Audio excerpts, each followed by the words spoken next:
যখন এই শেখ হাসিনা ক্ষমতায় আসে বাংলাদেশে 22,000 কোটি টাকা খেলাপি ঋণের পরিমাণ ছিল। এখন 6.5 লক্ষ কোটি টাকা খেলাপির পরিমাণ হয়েছে।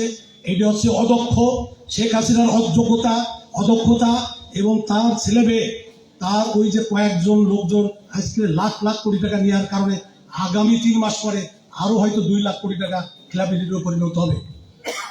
এখন এই সমস্ত কথা আমাদের বাড়ায় লাভ নেই।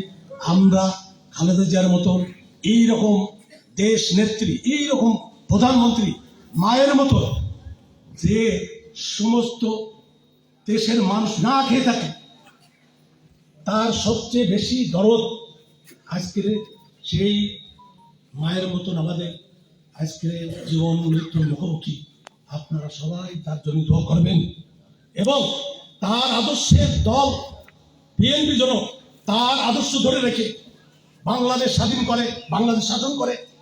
বাংলাদেশে প্রতিটা শিল্প প্রতিষ্ঠান যদি চালু না হয়, ইন্ডিয়ার যদি আমরা যদি তার কাছে হিসেব না করে নিতে পারি, ইলিশ যখন আমরা খাওয়া শুরু করবো তখনই আমাদের দেশের ওই সাবেক প্রধানমন্ত্রী শেখ হাসিনা ইলিশ বন্ধ করে দেয়।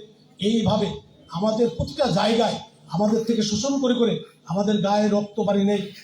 আর শেখ হাসিনার কিছু লোক ইন্ডিয়া আজকের তারে রেখে আজকের আমাদের দেশে কিভাবে নির্বাচন বানচাল করা যায়। একবার বলতেছে সংস্কার, কৃষির সংস্কার, বাংলাদেশের কিছু নেই। এই মুহূর্তে দরকার সঠিক সরকার, বিএনপির মতো সরকার।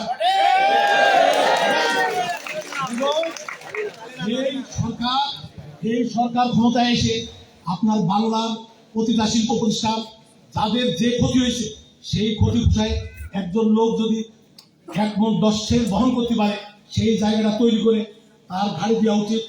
এই যে পরিমাণে আওয়ামী লীগের অত্যাচার, তারপরে ইউক্রেন যুদ্ধ, করোনা, সমস্ত প্রতিষ্ঠানগুলো আজকে ধ্বংসের দ্বার প্রান্তে।